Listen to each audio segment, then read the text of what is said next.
Central lights cheering, the flames reach the sky. Raise your glasses, let the whole world know we're rocking forever on the barbecue show.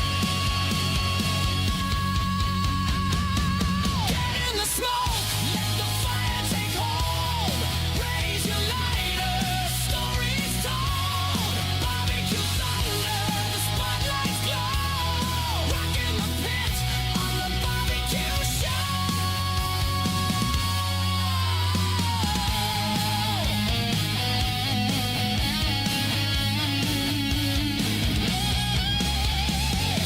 17 years and still going strong.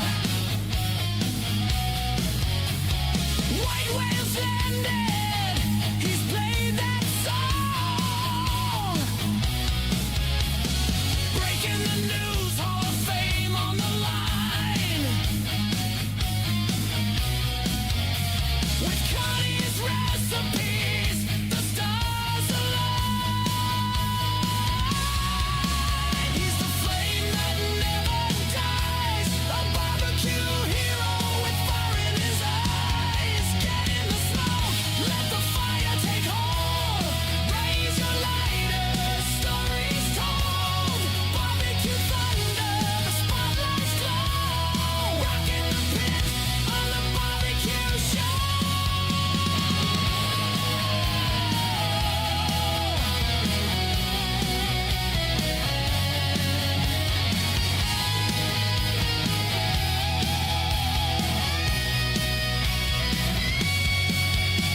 From Bomb City nights to the world stage, the legend of Rempe will never fade. Crank it louder, feel the heat. Barbecue anthems forever sweet. Get in the smoke, yeah, the fire won't die. With Central lights cheering, the flames reach the sky. Raise your glasses, let the whole world know we're rocking forever on the barbecue show. Get in the smoke, let the fire take hold. Raise your lighter, stories told. Barbecue thunder, the spotlights glow. Rocking the pit on the barbecue show.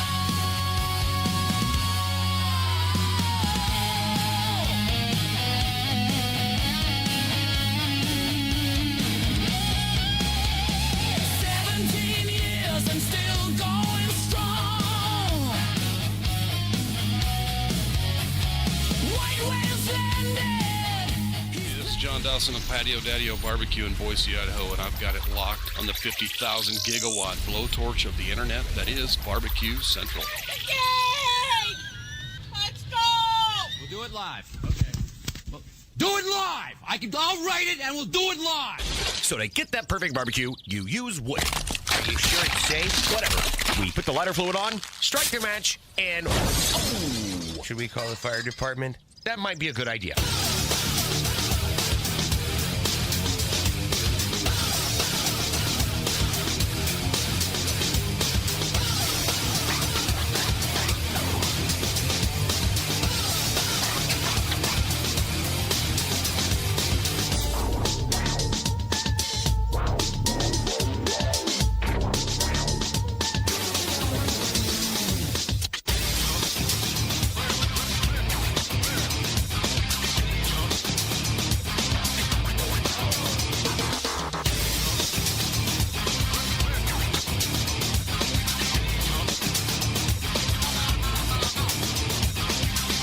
Good evening and welcome to the really big Barbecue Central show. This is the show that talks about all things that are important to the world of barbecue and grilling.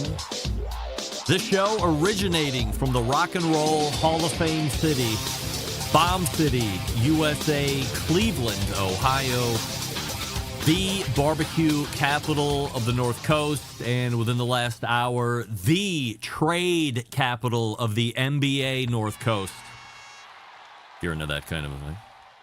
I'm your program host, Greg Rempe. Happy to have you aboard here on your Tuesday evenings, a live fire, fun, and frivolity show. If you would like to get in contact with the show this evening, or you would like to follow the show during off-show hours, here's how you do all that. You can get in touch with the show by sending an email to Greg at bbqcentralshow.com. Follow us on all the social media channels at BBQ Central Show. And be sure to subscribe to the show podcast feed on your favorite podcast platform. Anything else you want to find out about the show can be found at the main website, thebbqcentralshow.com. And here's what's happening.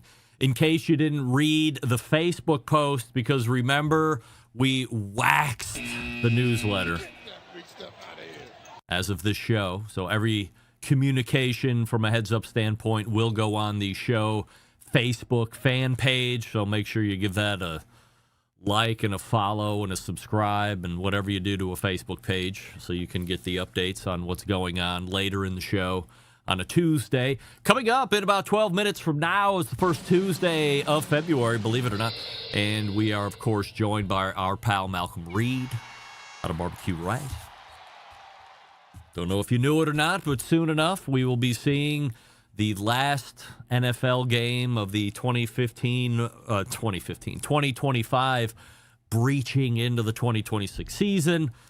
So we have menus to talk about and games to break down, really a game to break down. Perhaps our favorite teams to break down, and Malcolm's team is probably in a much better way than my beloved Cleveland Browns. So plenty to talk about to Malcolm with, as it is going to be coming around 11 minutes from now. And then after Malcolm, did you know that in a few months' time we will see what I believe is the 48th version of Memphis in May? And who better to join us than the executive vice president of the Memphis in May International Festival and second-timer to the show, Kevin Grothe. And until 2 weeks ago, 2.5 weeks ago, it was going to be a lot of only what's coming up in Memphis in May this year, also highlighting the open fire portion, which is certainly brand new to Memphis in May. We can't discard, neglect, or ignore the fact that all of a sudden Memphis in May's staunchest same weekend competitor has called a pause to their 2026 event and said that there is a sanctioning or a unification event that is in the works. So we have to talk about that with Kevin as well. So hopefully he's open to entertaining some of that, or at least what Memphis in May believes to be the truth of that whole thing. And then we'll delve into what's going to be happening in calendar year 2026. So looking forward to that. That'll bring the first hour to a close. We'll move to the second hour. 14 past the second hour can only mean of that first Tuesday a visit from Sam the cooking guy. Yes, indeed. Sam was in Vegas this past weekend doing a burger collaboration with a joint that is inside the Cosmopolitan Resort, Casino, Hotel, whatever you call it. He also did a little eating around Las Vegas video. So we're going to be talking about what I did during my time there 2 weeks ago, 3 weeks ago at this point. And then a compare-contrast to what Sam does there. And then, of course, there's this tamale pizza that I have to ask him about, as well as a few other things. And then closing the show out tonight and a first visit quarterly from our pal, a newfound quarterly visitor from 2025 who has carried over into 2026, David Gafford from the Barbecue Lab. David doing tremendous things over at the Barbecue Lab, doing the greatest roundups that you have ever seen on the internet. And that promises to carry over. So we'll see what's happening with David, how 2025 ended for the Barbecue Lab, what goals are for the Barbecue Lab here as we breach into 2026, all the fun stuff. So that's what's happening here on the show tonight. A Malcom Reed, a Kevin Grothe first hour, a Sam the Cooking Guy, and a David Gafford in the second hour. Don't forget you can follow me socially, Instagram, Twitter, TikTok, Snapchat, and LinkedIn, all at the handle at BBQ Central Show. And, of course, we say good evening to those of you watching tonight through one of the video streaming platforms. You can go to facebook.com/BBQ Central Show, or you can watch on YouTube. which is youtube.com/@BBQ Central Show. We have a new YouTube poll question of the week that we're asking everybody, including all guests, spawned by her words and not mine last week. Who should I start a new podcast with? Sam the Cooking Guy or Jess Pryles? And currently 69% of you are saying Jess Pryles is the one we should be starting a new podcast with. Results from the poll question of last week. Are you familiar with heated rivalry? And 65% of you answered no. I wonder if 65% of you are still unfamiliar with heated rivalry, or if I caused enough urgency for you to speak that out. Anyway, let's start here tonight. And the question of the week, just a lead-in, because, of course, as with every Jess Pryles segment, the inevitable questions come around. Namely, when are you two going to do your own show? And it becomes especially more interesting to all of you when she says, quote, when are we going to do our own show during the segment? I mean, I get all of that. But as I have said before, as someone who fully understands the commitment it takes to do a successful show, and believe it or not, in 4 days, I will have been doing this show live for 18 years. 18. Add 2 more onto that number, and that's how long I've been doing the show in total. As you might recall, the show was a podcast-only show when it started from 2006 to 2008. Before we started the live version. So I have an idea of what it takes to do this kind of a thing. And while everyone and their mom has a podcast and new ones hit the feed every single day, I'm not interested in doing something because it feels good at the moment.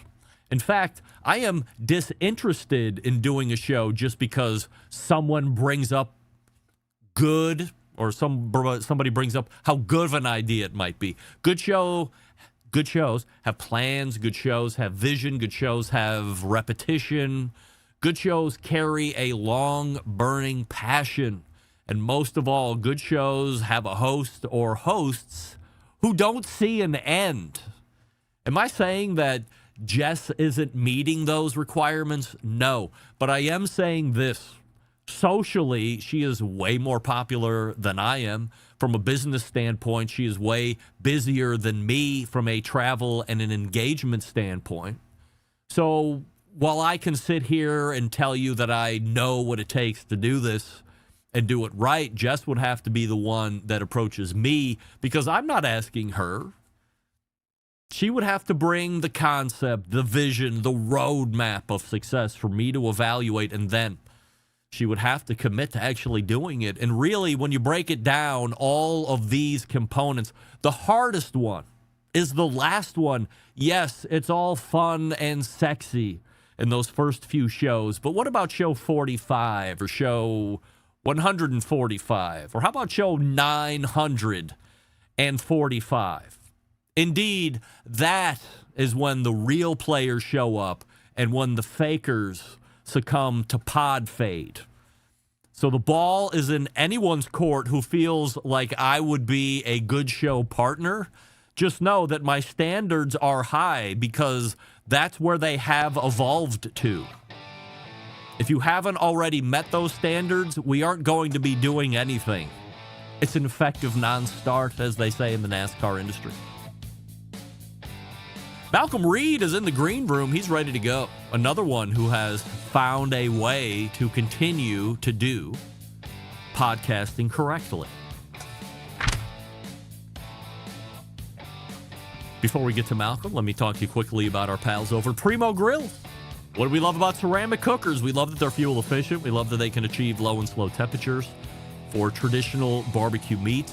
We love that they can get rip-roaring hot for high-temperature grilling of steaks and other thin cuts. But what's missing in the everyday lineup of ceramic cookers? The real ability to do true two-zone cooking.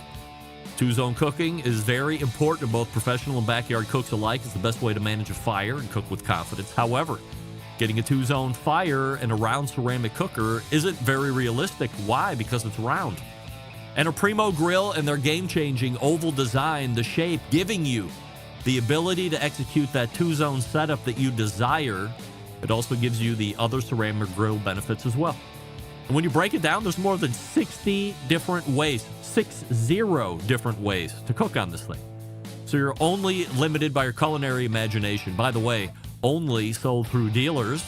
So find one near you. Go to primogrill.com, search the dealer locator, then visit in person, touch and feel all the ovals that you wish, and then take home the one that best fits your needs. All the accessories that you want as well, so don't worry about any of that. primogrill.com, that's primogrill.com. Here's the bottom line. Best ceramics in the biz? Yes.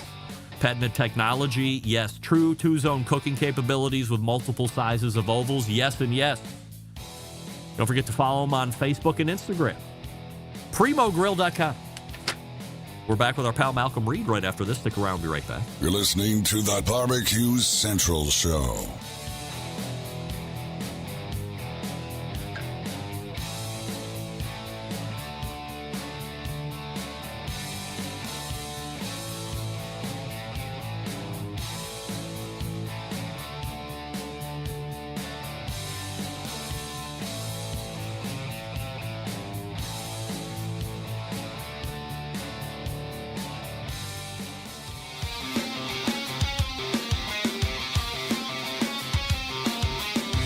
Broadcasting live from the Barbecue Central Show studios in Cleveland, Ohio. You're listening to the Barbecue Central Show. Once again, here's your host, Greg Rempe. All right, welcome back. This portion of the show being brought to you by Fireboard, makers of Fireboard 2, Fireboard Pro, Fireboard Spark, Fireboard Beacon, and the wireless Fireboard Pulse. When you use the Fireboard app, you have access to all devices anywhere in the world as long as they're connected to your local area network. Find out more by visiting fireboard.com or call 816-945-2232. The good folks over at Fireboard. Jason Pettis weighing in. The Barbecue Central Show number 56 was a banger. You remember 56, Jason? Good for you. What a fan. What a fan. All right, my first guest tonight needs no introduction. He is approaching 2 million YouTube subscribers as I checked on February 1st of 2026. 1.9 million of you currently subscribed. He is the first Tuesday of the month regular guest. Malcom Reed is here. Hey, Malcom. What's happening, Greg? We have a YouTube poll question of the week that we're asking everybody, including all guests. Malcom, who should I start a new podcast with? Sam the Cooking Guy or Jess Pryles? Wow, that's a tough one there, man. Both would be excellent co-host. I think you should shake it up with Jess. I mean, both of y'all are excellent talents. I mean, you've been doing it so long, killing it. I don't know how to follow that intro you just gave, man. That's how a professional does it. But I think Jess would be interested too. 73% of the YouTube voting public is also agreeing with Malcom Reed, saying that Jess Pryles would make a great co-host in some brand new podcast that was never, ever going to happen. But it's certainly fun to talk about.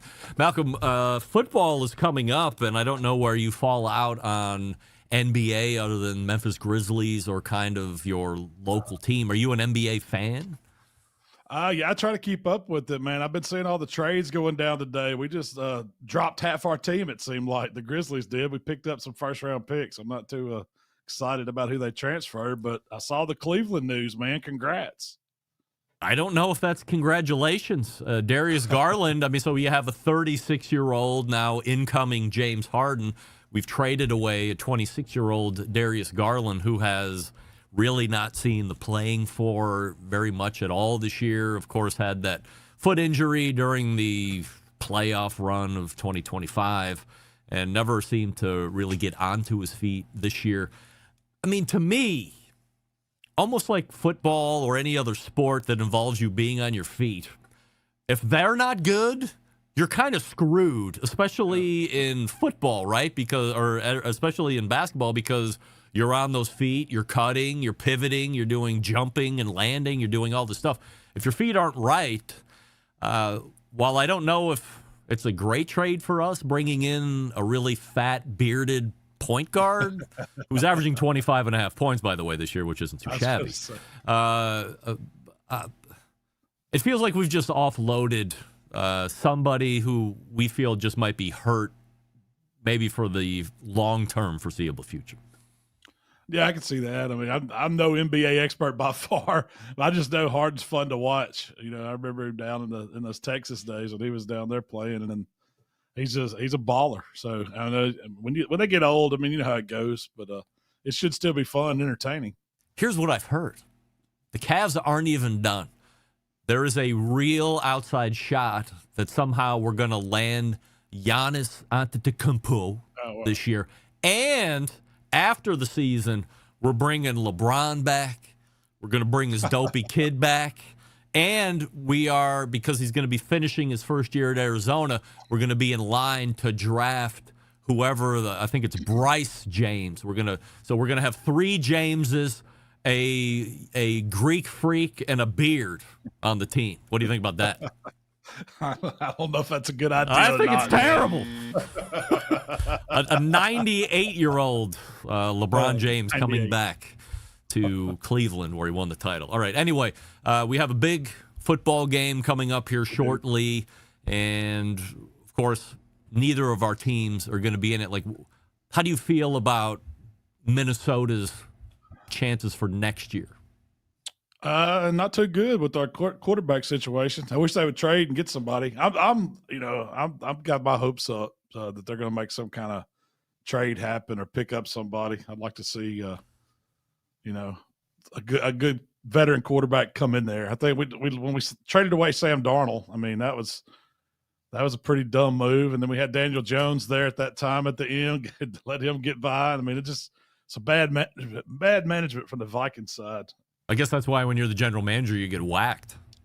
Yeah, I guess so. Yeah. It seems to be, right? So, like Monday morning quarterback, getting Sam Darnold off the roster seems like a bonehead move. But when it was happening, did you care that much, given where he was at in the Jets' tenure? Like, can you chalk up that one season with the Minnesota Vikings as lightning in a bottle or flash in the pan? I mean, I think we got a great head coach that can do a lot with the quarterback, and I think he showed it with Sam Darnold. And I mean, he had one bad game and then choked in the playoffs, and then just kind of wrote him off. But you got to look at the wins we had last year. That was a lot of W's, and he continued over in Seattle. I mean, he's playing good ball now. I kind of hope they win the Super Bowl, so we'll see. I agree. I hope that the Seattle Seahawks win the Super Bowl. By the way, it seems that Sam Darnold and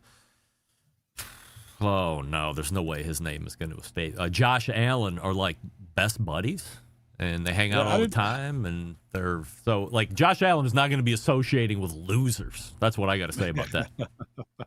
No, he's a heck of a quarterback. He's the one that I wouldn't mind seeing get. I'm not a Buffalo fan by any means, but I kind of like Josh Allen. I like watching him play. I like how he plays the game. He plays hard and puts the team on his back. So, big fan.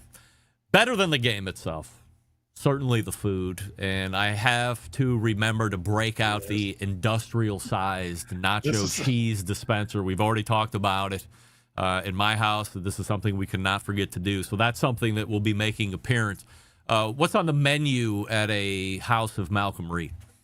Well, I knew we were going to talk about Super Bowl, so I was going to ask you if he's going to dust it off. Oh, for sure. There's no doubt. We're definitely going to have pulled pork to do various stuff with. I mean, when we like to do it, I cook a couple butts, and nachos is a big thing. Barbecue nachos. That's where that nacho machine comes in. But we use it to make sliders. We use it to make tacos. We'll have basically a pulled pork, choose your own adventure. But man, when I think of the Super Bowl, I think of wings. So I have got to cook wings. I've got I'm a spicy garlic, kind of that buffalo with the garlic kick guy.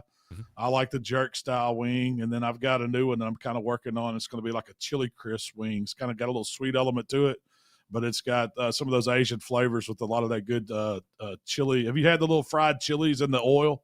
Oh yeah, that you get at like Thai restaurants. Yes. It makes an excellent wing sauce. You mix it up, sweeten it up a little bit with some honey or brown sugar, a little bit of sesame oil and rice wine and soy sauce, and it just makes a really good sauce.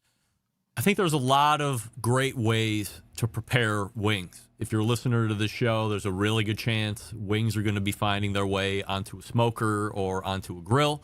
If you don't really get into the live fire aspect, you can certainly make pretty good wings inside in a high temperature oven, if that's your thing, or maybe even, roast them up on a skillet or whatever. That might take a little longer.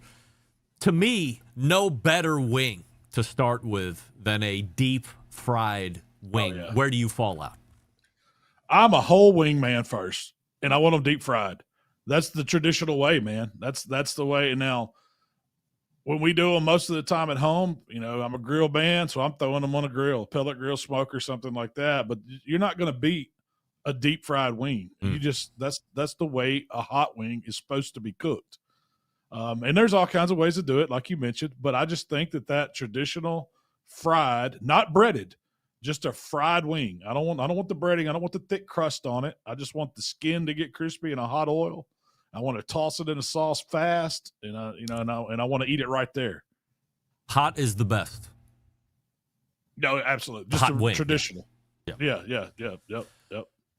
If you're going to be going onto the grill, or if you're going to be doing an oven wing, so no shock, we agree that the whole wing is the best. I will take the wing tip off, just a very minor butchering there, but it's, the flat and the drum. I run a knife just up the center of them a little bit for a little expansion, but they stay together, and everybody seems to love them that way. Really nice to cook as well.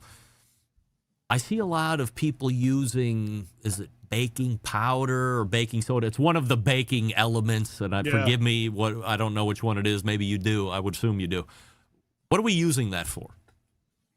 So a lot of people are using it to get them crispy. And they say that it puts a light coating on it, the outside, especially if you're doing them on, say, like a pellet grill or something like that, to where it's going to give you kind of a fake crust, a faux crust. But to me, you can taste that. I've used it before. I've used a little baking powder on them and tried it. And does it work and it give you like a little texture? Yeah. But I can get that grittiness from it. And I think what it really does is people are using it because they're starting out with those wings too moist, too much moisture on them. And so that powder is kind of drying them out, really. And that's what's making them get crispy. Well, if you'll take the time and air dry those wings on a rack in the refrigerator, it'll get the moisture off of them and they'll be really dry. And then you can put a little fat on them, a little oil, brush them with a little oil, spray a little cooking spray on them. That's what's going to help that skin crisp up. And you don't need anything extra. It'll do it itself at the right temperature. And I think people get that wrong too, man. Wings need to be cooked at a higher heat to get that fat to render underneath that skin, to get the skin right. That's how you really do it on a grill or smoker. Have you messed around with that kettle vortex? Yeah, I've got one. I've done videos with it. It works. It's a way to get higher heat on it. What I do like about it is that you can really crisp them up at the end by moving those wings directly over that vortex. But you got to stay with it. You can't walk away. It's intense heat right there. But man, it'll bubble that skin up, blister it real good, and it kind of makes it crispy. Those are pretty fast wings. What I like about that, you cook them on a Weber kettle style or a round. It's it really works good for a dome circular style grill, and it throws the heat down away from it without being direct heat underneath it. That's kind of how it works. And so it does get it really crispy. It cooks it really hot, really fast. You can cook a wing in 25 minutes in one. Whereas if I cook them at 400 on my pellet grill, I'm looking at about an hour, 55 minutes to an hour. So you're looking for minimum temperature. Do you try and stay away from a maximum temperature to grill? Like, are you okay cruising at 550, 600 if you get there? Indirect? Man, I've never tried to cook them that hot, honestly, to see what it would do. I mean, when you put that vortex on the Weber, you can't really go by the dial at all. It just wraps it. So because it's throwing all that heat right at it. I don't know how hot it is down at the grate level. If I had to assume, it's got to be 550 probably, because it's cooking them, in half the time that I'm cooking at 400. So I'm assuming it's up there in that range. But I've never really looked to see what temperature that is. I've never really tried to run my egg up super hot and cook wings on it. I've cooked wings a lot on a ceramic grill. It does great. They do a fantastic job. But I try to not keep it up quite that high. Do you have your own personal buffalo wing sauce that you like? I just mix stuff up, man. I start with that traditional recipe where it's a stick of butter and a bottle of, like just a Frank style hot sauce. I mean, I have my own hot sauce that I use. It's got some garlic notes to it, but I usually tweak it a little bit. I'll usually add a little bit of extra minced garlic. I might put a touch of honey or just a touch of sweetener to balance it out. A little extra onion powder. Just to give it a little bit more flavor, and that's it. It's super simple. I think that's one of the best wing recipes. That's kind of where our good hot wings should start always. And then when you take it, other places, of course, we do barbecue wings, and we'll do Asian style and all that other stuff just to have some variety. But mainly the ones I'm going to eat are going to be the spicy garlics. Already got a hot take. Stand by. Hot take of the night for Malcolm, at least. The most overrated barbecue protein is pork belly. I don't know, man. I like some pork belly. Right? Yeah, I'm not gonna agree with that. No. All right, fine. No. Now, maybe it's just because either I haven't made it right, or wherever I've gone where it's been on the menu, it hasn't been made right. Yeah. Or maybe this is just the way it is, and it's just something that isn't agreeable to my palate. I'm getting to the point. Every cube of perceived deliciousness has quite a bit of fat in it. Like, even when it appears like it might have been rendered down enough, there doesn't ever appear to be the right amount to, for lack of a better term, meat to fat ratio. It's always way more fatty, and it's a little chewy. Am I just unlucky all these times, or is that just part and parcel? No, and I'm going to change my answer a little bit. Now, if you said pork belly burnt end, I would agree with you. But pork belly in general, when I think of barbecue pork belly, I'm thinking about the belly that comes out of the hog. When we cook the whole hog. No. Yes. That's the finest. Delicious. That's some of the Yeah. And so delicious. when you take pork belly that far, it's a totally different ball game. Now, when you're talking about these little cubes that we cut into cubes, and some of them render, some of them don't, I agree, that's overrated. Sometimes I've made some that have been fantastic, melt in your mouth, and then I get some that are hard as rocks you can't chew, and then I get some that's just a wad of fat that never rendered. And so I think it's just how it turns out. Some of them are better than others, but in my experience, I'll tell you how those little cubes are. In my experience, you're running the gamut on every single cook. It's not like you ran a batch of really great ones and then the next time they all suck. Yeah. It's one bite is great, the next one is hard as a rock, and the third one never rendered. I've got a way for you to try them. Right. Don't put too much seasoning on them. Just keep it simple. Just salt and smoke those cubes the same way until you think they're done. Let them cool down. Drop them in that same fat fryer that you do those wings in, and see what happens. Oh, wow. It will turn into the best little chicharron bite you've ever had. And it is unbelievable. Is that something that hasn't had its moment in real life yet? The chicharron, like in our barbecue world, or has that come and gone, do you think? I mean, I think people that know, but it's not like a mainstream thing, because that's some of the finest ways to cook pork belly to me is to cut them in strips and then score it a little bit, smoke it till it's rendered down, and then deep fry it. It just changes the ball game on how you eat it. But I love pork skins. I love chicharrones. I love cracklings that we get down in Louisiana. I mean, all that stuff comes from the pork belly. So 2 years ago, there was the big smoke fried wing. I wouldn't say that it's necessarily lost popularity, but a lot of people started getting into it. I've never done it myself, but I question how much smoke can you put on that wing, and how much is it losing when you really drop it in that fat to finish it off? Or do you have to almost reverse the process in order to get the smoke to soak on? So that's where lower temps come with the first part of cooking that wing, and you can get some smoke flavor in there. Once again, I don't like to go too heavy with the seasoning on them because it's going to burn your oil up, and that oil's not good for anything once you drop all that heavy barbecue rub that's been on the wing, and you got that smoke flavor in there. But if you start those wings out fairly neutral, a little salt, pepper, garlic on them, and you smoke them at a lower temp, say you're down 250 or a little bit less, and you let them go till they're about 150, 155. They're not done by any means. And then you drop them off in that fryer to crisp them up and to really get that skin crispy. They're pretty good that way. And then toss them in the sauce when you get through. So it's basically another way to crisp them by jacking that temperature up. That's all you're doing. Were you surprised to see Blackstone come to the market with a Santa Maria style grill? You know what? I was. I didn't think that was in the wheelhouse. That was different. But hey, it just goes to show you some more that lifestyle, live fire style cooking's bleeding over into something that's mainstream. If a company like that's doing flat tops is getting into it.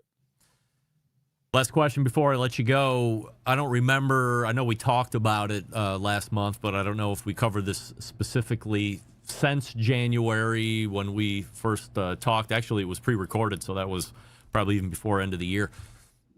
Smoke Slam has paused their event for this year. Talks of a unification. We'll be talking with Kevin Grothe here after we're done with you. Any thoughts on a Smoke Slam pause and your thoughts on a unified event as somebody who has been a longtime Memphis and May lover? I mean, I didn't think it made sense to have two on the same weekend anyway from the get-go. That was kind of my thing. I was like, man, this doesn't make any sense. Like, what are you trying to do, to split the city?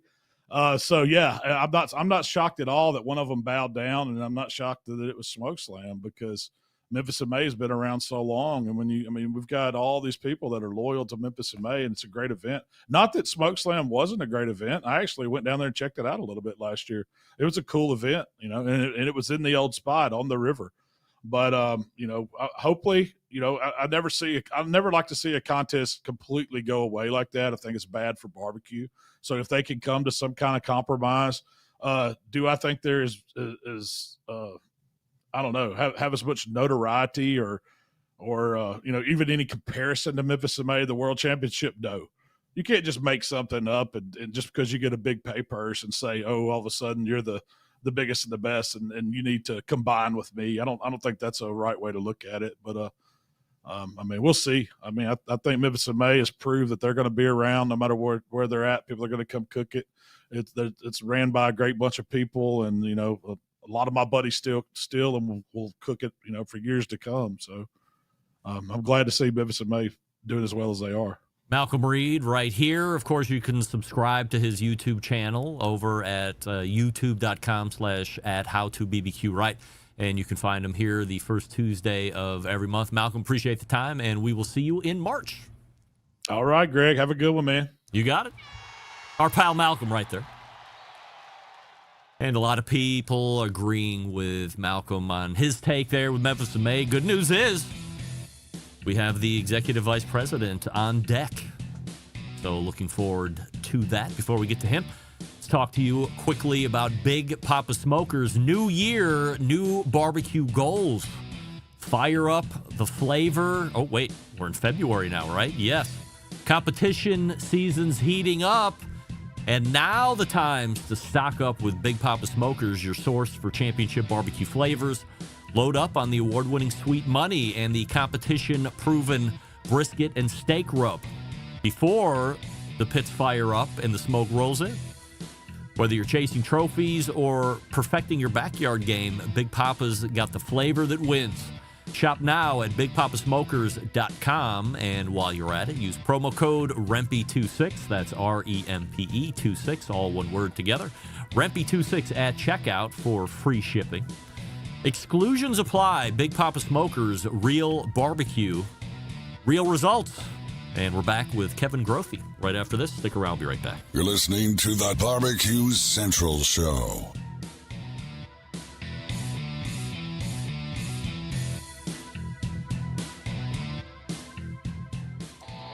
Howard Stern, Jim Rome, Dan Patrick, and Greg Rempe.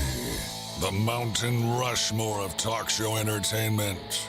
Now, let's get back to the Barbecue Central Show. And this portion of the show being brought to you by Pit Barrel Cooker, the most unbelievable outdoor cooking device on the planet. Available in 3 sizes with a host of accessories. If you're a beginner or a professional, it doesn't matter. You want to add it to the arsenal. It's fun to cook on. PitBarrelCooker.com is the website. And tell them the Barbecue Central Show sent you, for crying out loud. My next guest made his debut on the show about a year ago. This coming May, the biggest, longest-running barbecue event in Memphis returns to Liberty Park in an effort to crown the best pork cooker of the year. And in addition to that, they are sprinkling in some new items as well. that have caught the interest of the industry. And unless you have been living under a rock, there's something in recent news we will be talking about as well. We welcome back the Executive Vice President of the Memphis in May International Festival, Kevin Grothe. Hey, Kevin. Hey, Greg. Good to be with you tonight. Happy to have you. And before we get going, we have a YouTube poll question of the week. And as you are a huge fan of the show, of course, that goes without saying. Who should I start a new podcast with? Sam the Cooking Guy or Jess Pryles? Ooh, I think I will go with Sam the Cooking Guy. All right, 35% of the YouTube voting public agreeing with you, 65% agreeing that Jess Pryles is the one I should be going with. Neither I will actually be doing a podcast with, but it's always fun to talk about these things. So let's start here because it's news of the day. A few weeks ago, Smoke Slam announces a pause in 2026 for their event, whatever that means. Then goes on to mention that they are in talks with Memphis in May about devising a unified event for next year. Memphis in May CEO Mac Weaver acknowledges the pause of Smoke Slam, but also clearly states that while there might be some dialogue going on, there's certainly nothing concrete in regards to any type of unifying event. So at 9:37 p.m. on a February 3rd, where are we sitting with all this? Well, Greg, here's how it got started. There have been talks and interest to bring Memphis in May back downtown. We're trying to continue to improve the overall image of downtown Memphis. Memphis in May played a critical part of that back in 1977 and has been continuously doing that for nearly 5 decades. We said that if that's what's good for the city, we're open to discussions because our festival has always been for the city and for the world, whether it's music, barbecue, or any other venture that we would take on. So what that would look like, nobody knew. We at least have gone to the table a few times. There have been 30,000-foot level ideas, no specifics at this stage of the game on how it would be done, other than a commitment that all the resources would be made available from a city standpoint, knowing that Tom Lee Park could not host an event the size of Memphis in May. We made a couple of points very clear from the get-go. One, we're going to stay independent. We're going to remain Memphis in May. We're not going to morph into something else. We're not going to merge with anybody.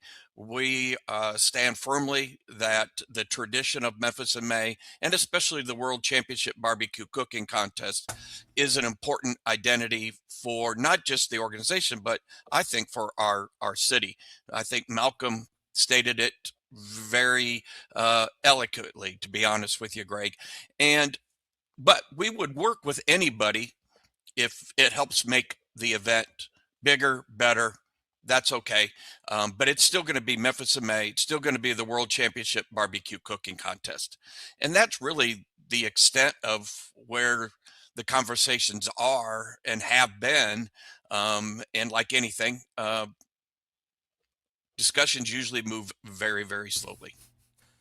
Last week, we had the embedded correspondence segment. We talked about some of these items. During the conversation, my Texas correspondent mentioned that the past 2 years of the Memphis in May barbecue component have been pretty hefty money losers, and that he could see from whatever he's able to see from the pro forma tax stuff, this and that. I mean, this is like a rocket science guy, so he's a pretty smart guy.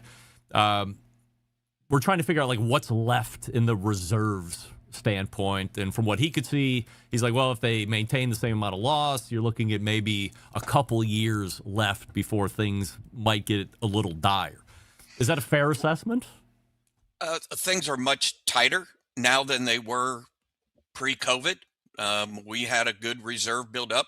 Part of the reason that we made the decision to pause for, now it's been year 3, the Beale Street Music Festival, was we didn't think that we could afford the risk factor that it takes to run a music event. The last year that we did it, we had an upfront expense on talent of in excess of $4 million.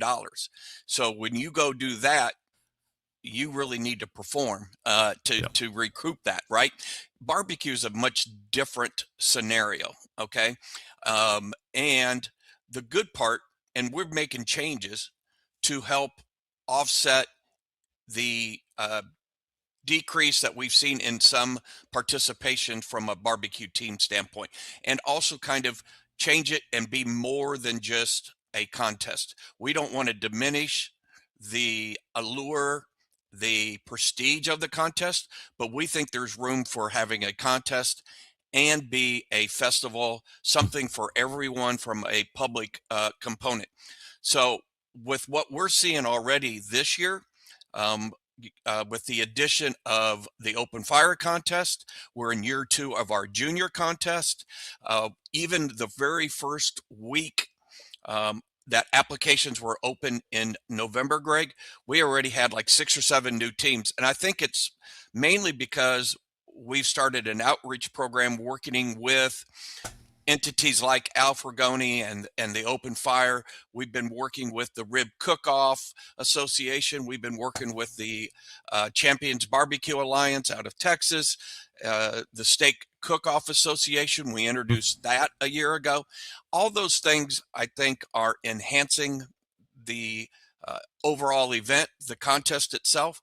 And I think we have seen an increase of new teams because of those types of programs that we have initiated. I could tell you on the Open Fire alone, we already have teams from Germany, Ireland, Brazil, Argentina, and Canada signed up just for the Open Fire contest itself. Wow.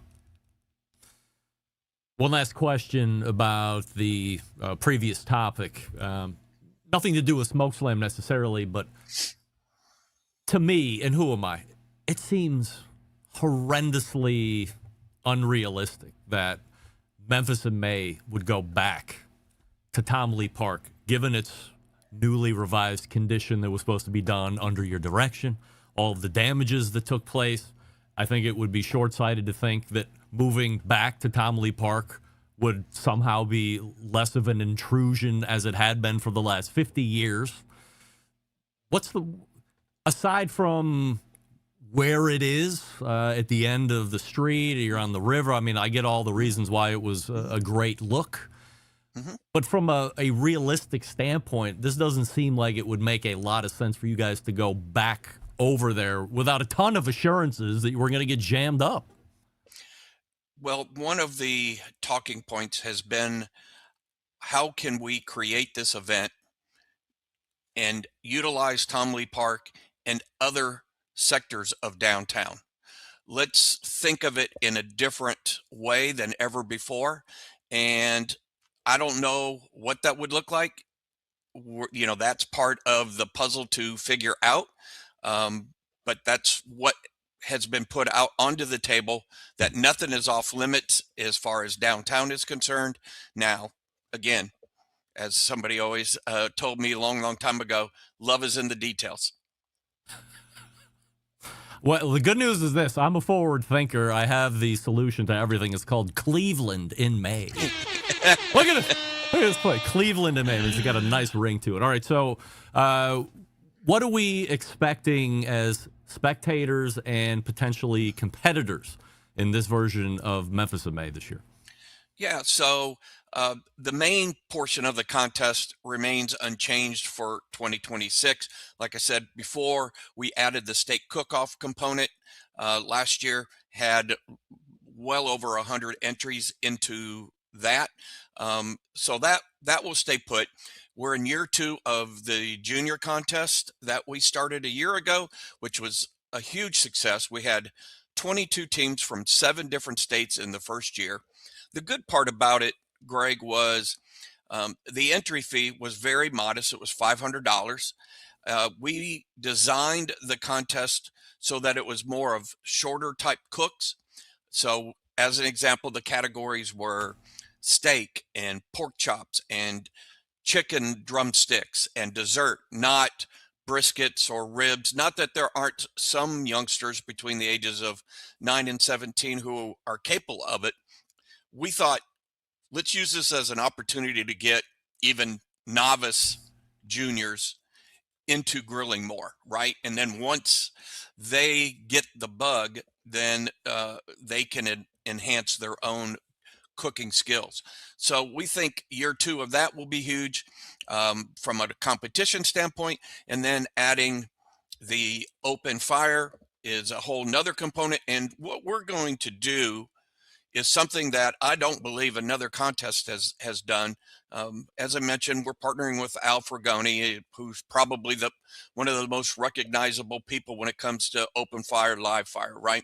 Yeah. And so his vision, and I went down to Hondo, made the announcement. Malcolm was there.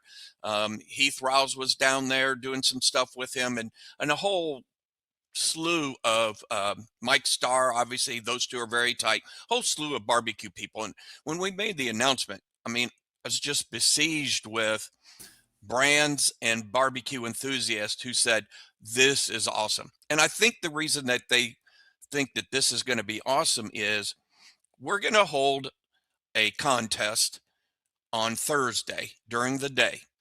And then we're going to transition and create a public experience for Thursday night, all day Friday, and all day Saturday.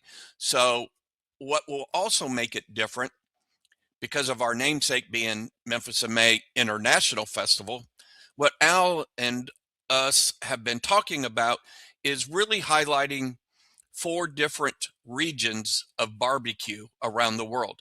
So if we're going to have a team from Ireland, which is our honored country for the year, let's have one of the food stations for the public to be centered around Ireland and their foods. Maybe a country out of South America, Germany, could be South Korea. You know, there's all kinds of choices. So it would be a different type of barbecue experience, but be the open fire, which is extremely popular right now. And I can't tell you who, but Blackstone isn't the only name brand who's coming out with some new open fire equipment. So it is really catching on mainstream. Yeah. Are you surprised at that? I mean, as somebody who has seen the evolution of live fire for the past, 50 years or so, is this something that you're into yourself? Are you going to put a Santa Maria style grill in your backyard? I don't know if my wife will let me allow another one. I've been told that I'm at my limit. I keep threatening her, jokingly, of course. Well, I don't put a limit on how many pairs of shoes you have. She doesn't think it's as funny as I do, Greg, but Shocking. Yeah, exactly. I am intrigued with it. And I think in talking with Al, who knows much more about this than I do, he is really excited that some of these products are, and it's the entry points that they're coming in at. Mm-hmm. So where it doesn't have to be 2,000, 3,000. Like the Blackstone, I think, is going to retail at around $500 if I'm not mistaken. So that makes it a little more affordable for people to put it in their backyard, try it, see if they like it, and then graduate up. Do you see a point? Open fire goes well this year, goes well as next year, blah, blah, blah. Do you see a point, hypothetically, we're not holding you to anything, where we have the original 3 that are always going to be there at the end to see who gets overall grand champion? If the open fire portion continues to grow in popularity, could there be a bridge where the open fire winner is also on stage, and now instead of 3 people having, or 3 teams having the opportunity of winning overall title, that the 4th, that being the open fire, has potential of winning overall grand championship?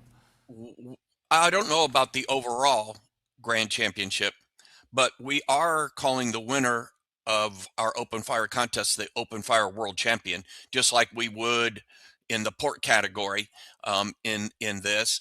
And part of the reason that Al wants to work with us is he feels that this is scalable. So we might only be starting with 15 teams in year 1, but he knows with our expertise, we have the capability of scaling it, accommodating more teams from that standpoint. And from his perspective, he can then produce some other events. They all may look different, but with the caveat that it is a qualifier to come to Memphis in May's Open Fire World Championship. And they are going to be recognized on stage, just not on Saturday with the other teams in year one. We're going to do it on Friday night.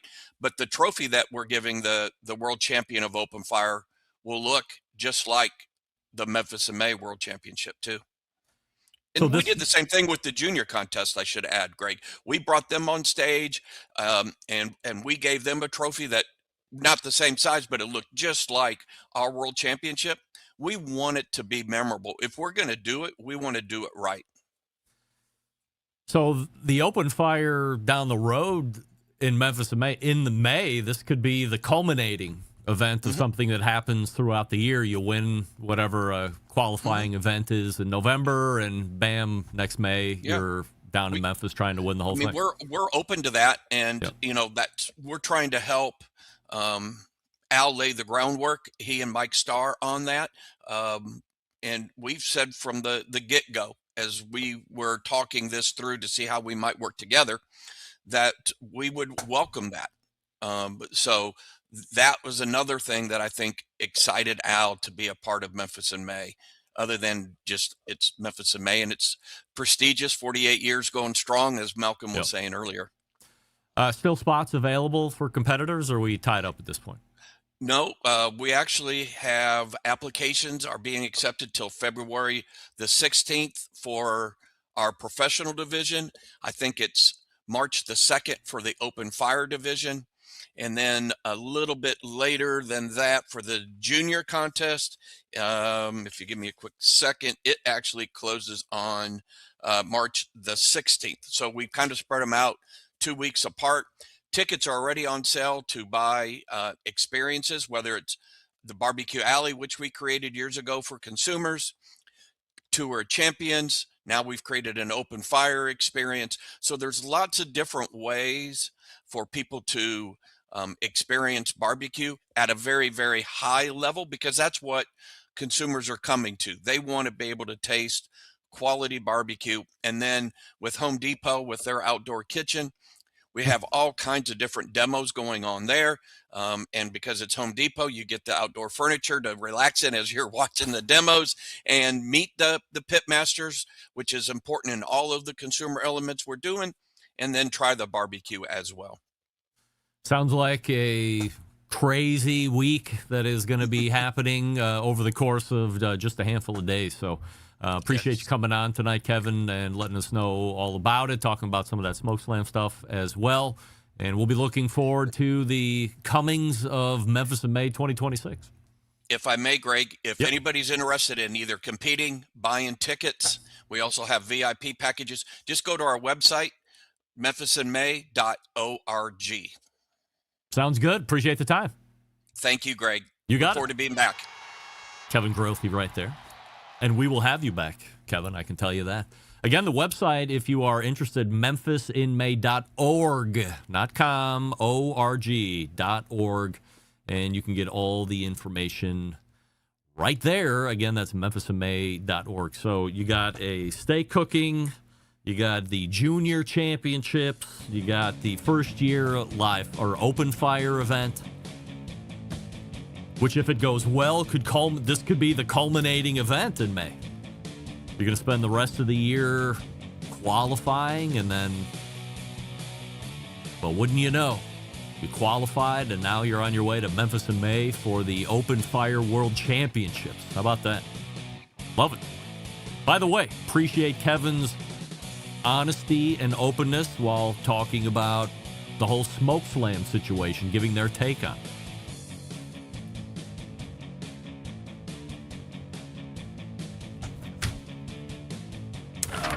All right, well, we're kind of caught up there, so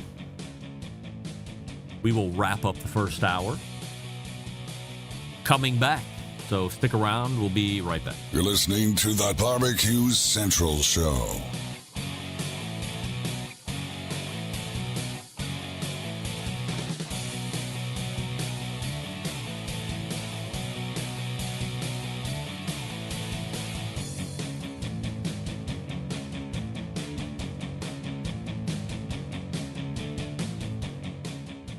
continuing to produce incredibly mediocre content in an exceptionally professional way. You're listening and watching the Barbecue Central Show. Once again, here's your host, Greg Rempe.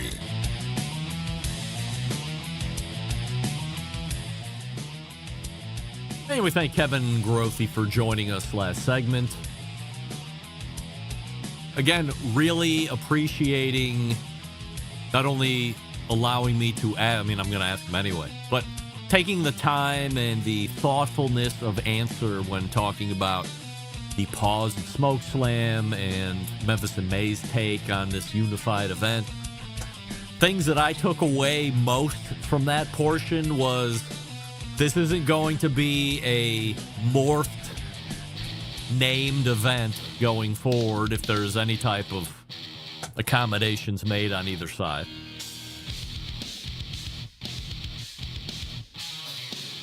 I'm still wildly and endlessly interested / fascinated with how Memphis and May would go back to Tamale Park.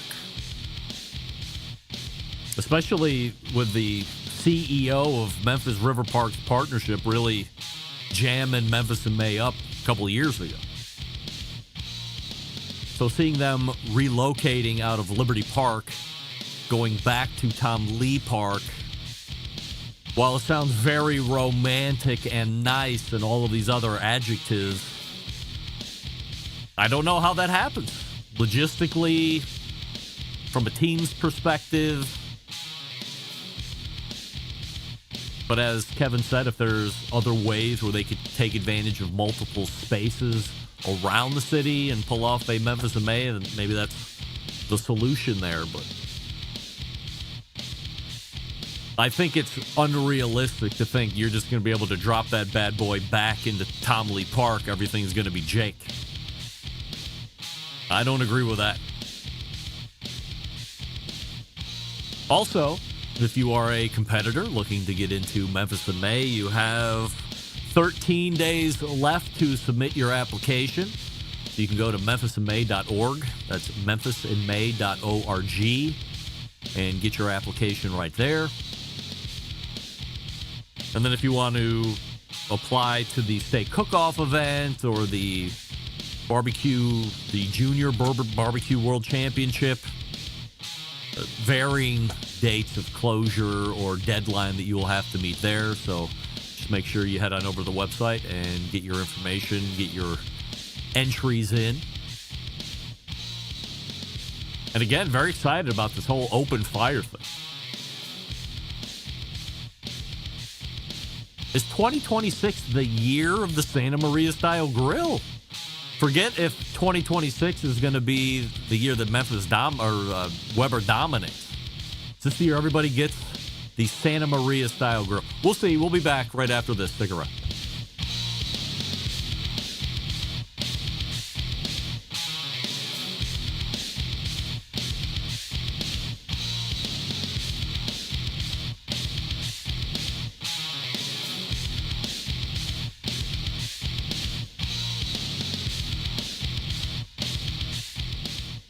This is Monroe Stoll. I'm from Stowe, Ohio. And you're listening to Barbecue Central.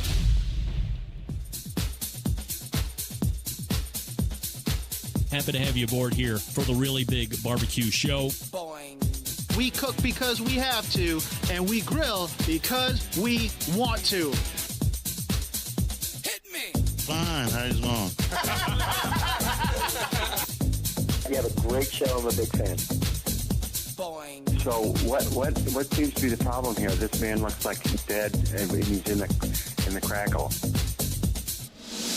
Charbono! It's all about the charbono, dude. Succulent fish. What?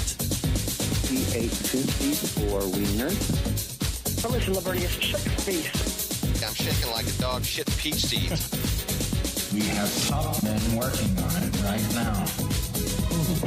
Top men. And just like that, we are into the second hour. It is the Barbecue Central Show, where we talk about the most important things in the barbecue and grilling community. Jason Pettis on fire here this evening. starting a petition to bring back Weird Science to open the second hour. Look at you. You are a big fan. Look at you, Jason. Jason Pettis, 4691. Anthony Lujan has made it into the Facebook chat. Greetings, the Barbecue Central show is coming to you live, indirect from Palm City, USA, Cleveland. Still to come on the show this evening, a Sam the Cooking Guy in about 12 minutes. And we have a David Gafford from the Barbecue Lab closing it up here this evening.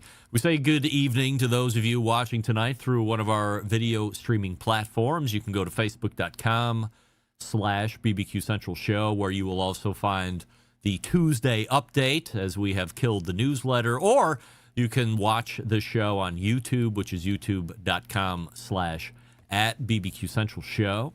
We have a new YouTube poll question of the week that we're asking everybody, including all guests. Who should I start a new podcast with? Sam the Cooking Guy or Jess Pryles? And currently 64% of you are saying Jess Pryles.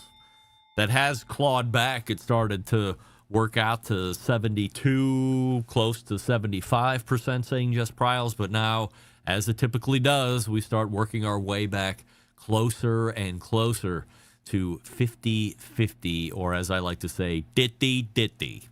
So 64% saying Jess is the one that we should go with. Coming up on the best moments of the Barbecue Central show in 10 minutes or less, episode 419, taking you back to February 8th of 2011. So 15 years ago, almost to the day, and this week featuring a barbecue legend, a cancer philanthropist, Scotty Johnson of Cancer Sucks Chicago. Within the minutes of this show, we talk about the cooking class that he was doing at the time to not only help barbecuers become better competition cooks and better cooks in general, but to help raise money for cancer research at that time. And just for some background on Scotty, I use the term legend not necessarily in how many competitions he won or how many Team of the Year championships he won or how many category wins he had, things along these lines. Although he did win the Jack Daniels back in the day, his claim to fame outside of Cancer Sucks Chicago. I say it, though, the term legend, within the scope of helping shape the way barbecue became more popular, especially across the internet. Scotty was very involved with places like the Barbecue Forum. He was on my message board, which was originally BBQ-4-U, ultimately morphing into BBQ Central, Barbecue Central. Quite an advocate for barbecue competition cooking and classes and promotion and events, all of that back then. All while trying to ensure that he could maximize the Cancer Sucks Chicago Foundation that he started in memory of his wife, who had passed away from cancer. A very proud Chicagoan, to say the least.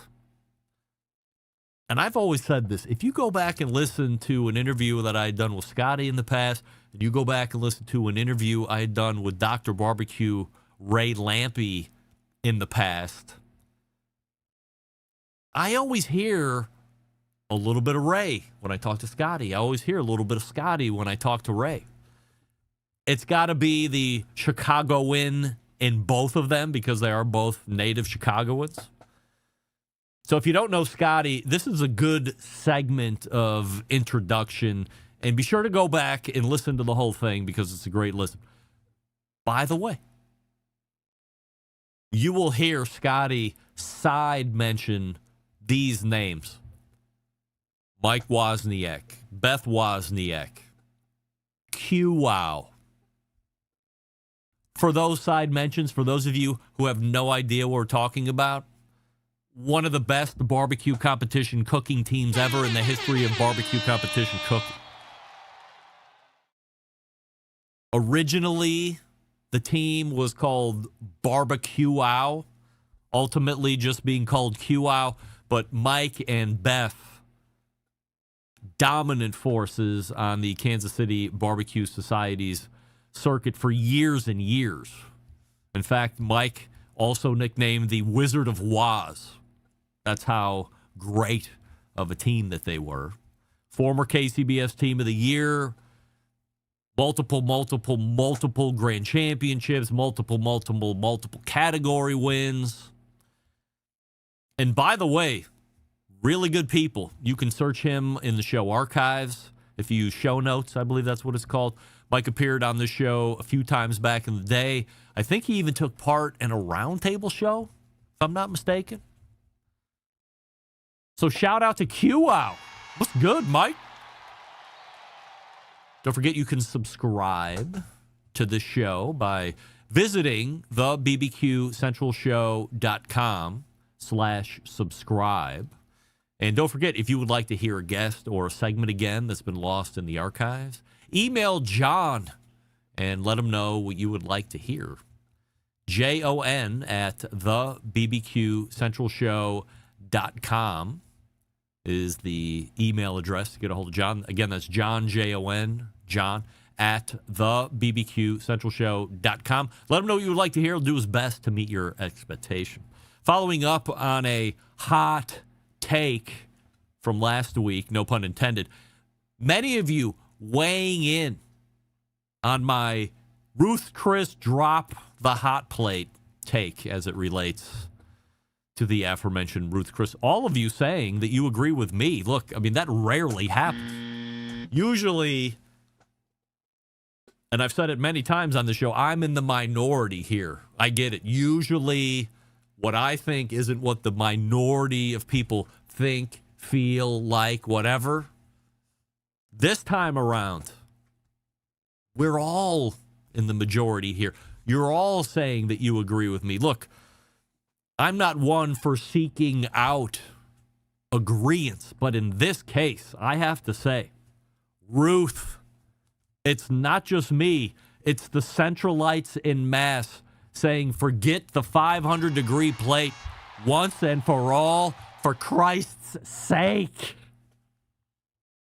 Even Jesus himself doesn't like the fact that you are serving protein on 500-degree plates because he knows that if you leave that perfectly cooked steak coming out of the kitchen on a 500-degree plate for even 30 seconds longer than it needs to be, let alone for minutes and minutes and minutes on end, what's going to happen? It's going to overcook. Jesus himself knows it.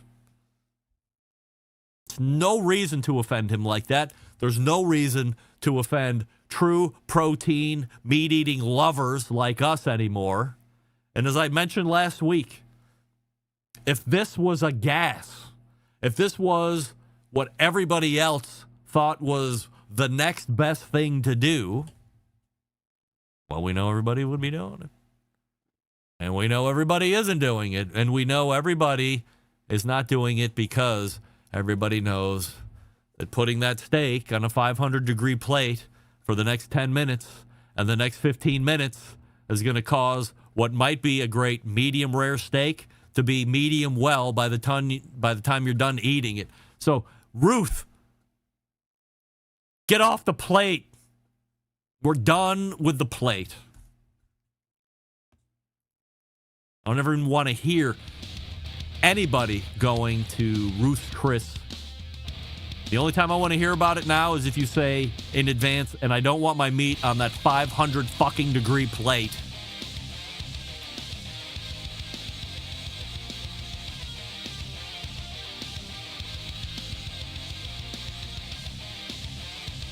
Diane Me weighing in.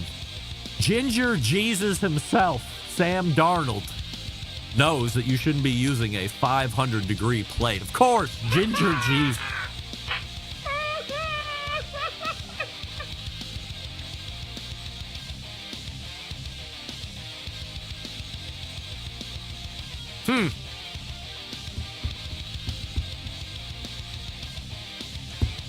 Well, I'm in the midst of making a terrible mistake, but I'm going to try and not do that. Am I? Well, we'll just have to wait and see. Spin that around and pretend like I don't see. Sam, the cooking guy, is in the green room. He's ready to go. So if you wait just 2 seconds, we'll talk with him. Stick around. Be right back. You're listening to the Barbecue Central Show.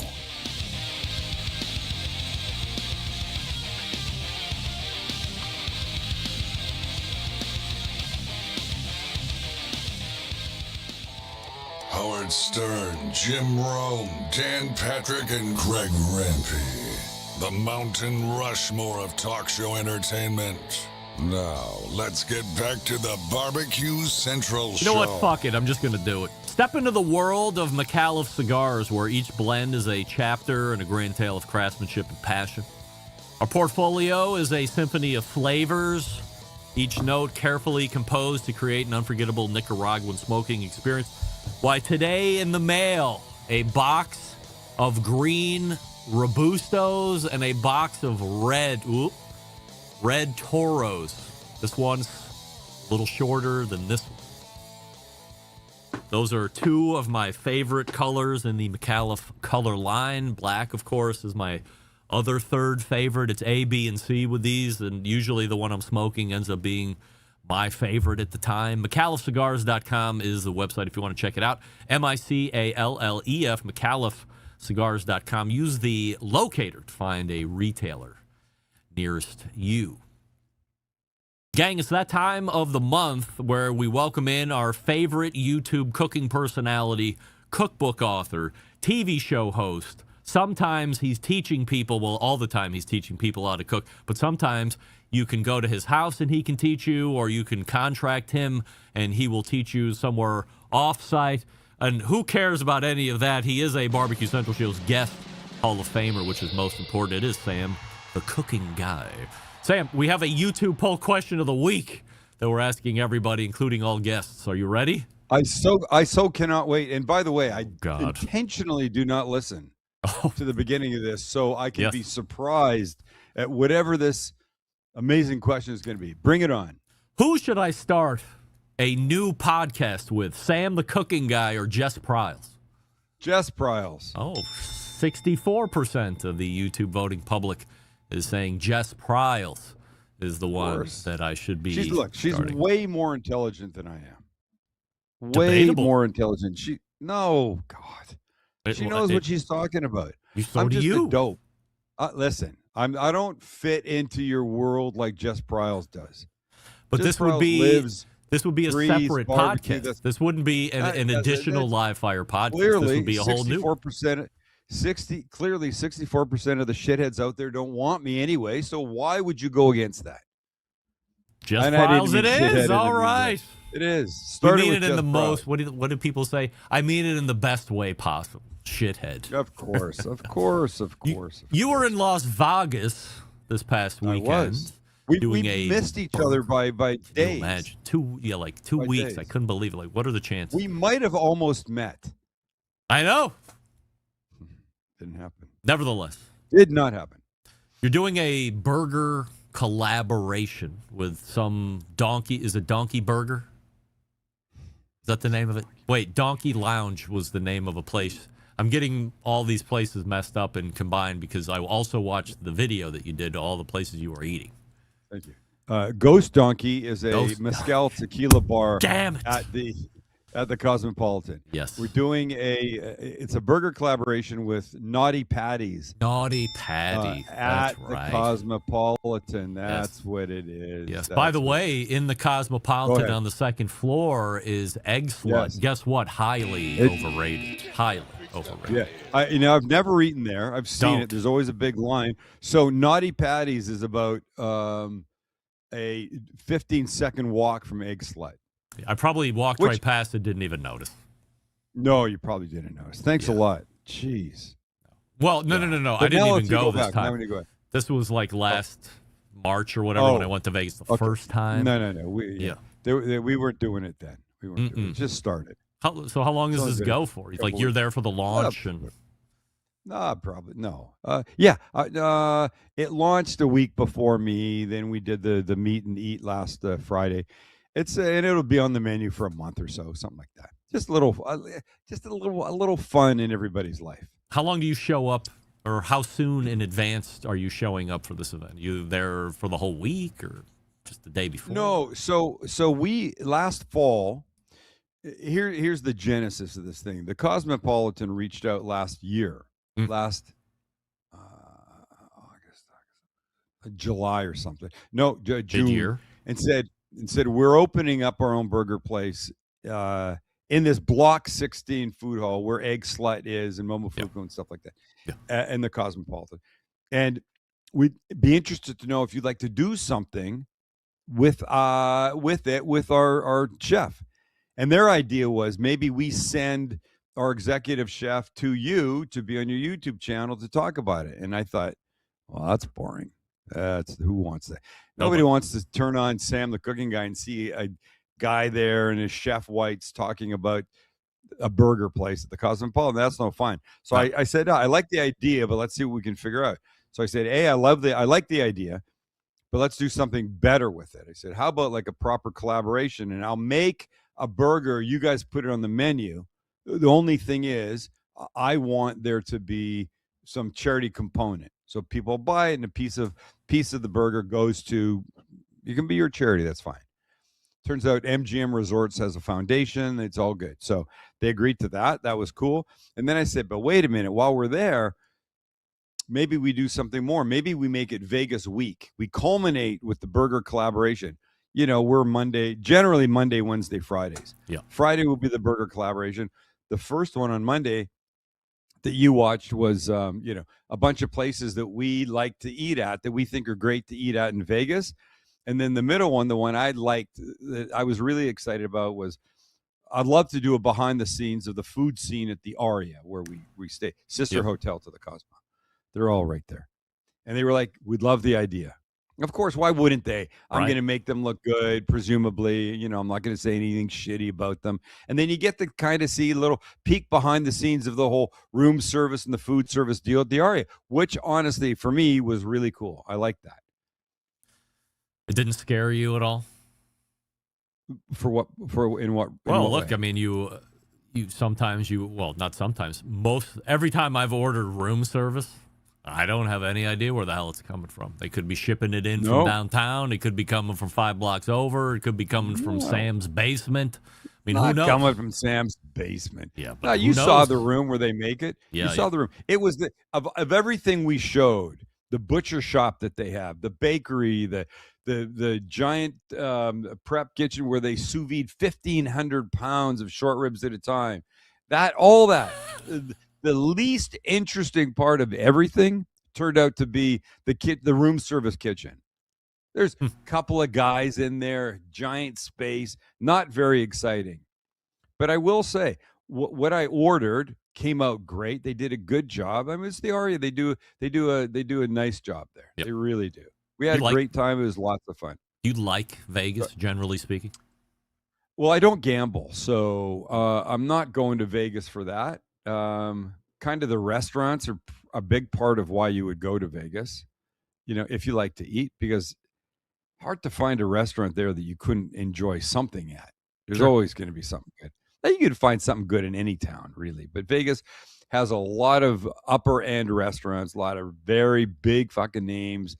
Anybody's got a place there, and Gordon Ramsay has like 40 places. So does Guy Fieri. You cannot turn around in that town and not see Gordon Ramsay peering down at you from some billboard on the side of a hotel. I agree. It's fine. But it was really fun. It's a great burger. I suggested 4 or 5 different burgers to them. Met with their executive chef, the executive chef of the whole Cosmopolitan. He's got a big deal. We sat in Ghost Donkey with a couple PR people and a couple of his right hands and left hands or whatever, and talked about, this is before we ever went and shot, just to go meet and see and have a little chat. And I go, so we talked about some burgers, and I go, I got a few ideas. I go, what are they? I had an idea about a poutine burger. I had a brisket burger. Can't remember what. Oh, I had the largest Hawaiian contingent living outside of Hawaii is Las Vegas. There's more Hawaiians in Las Vegas than any other city in the country. Really? It's unbelievable. Why they go from that gorgeous weather to that heat box, I don't know, but they're there. So I had a, there was going to be pineapple and Spam and shit like that on it, and teriyaki, whatever.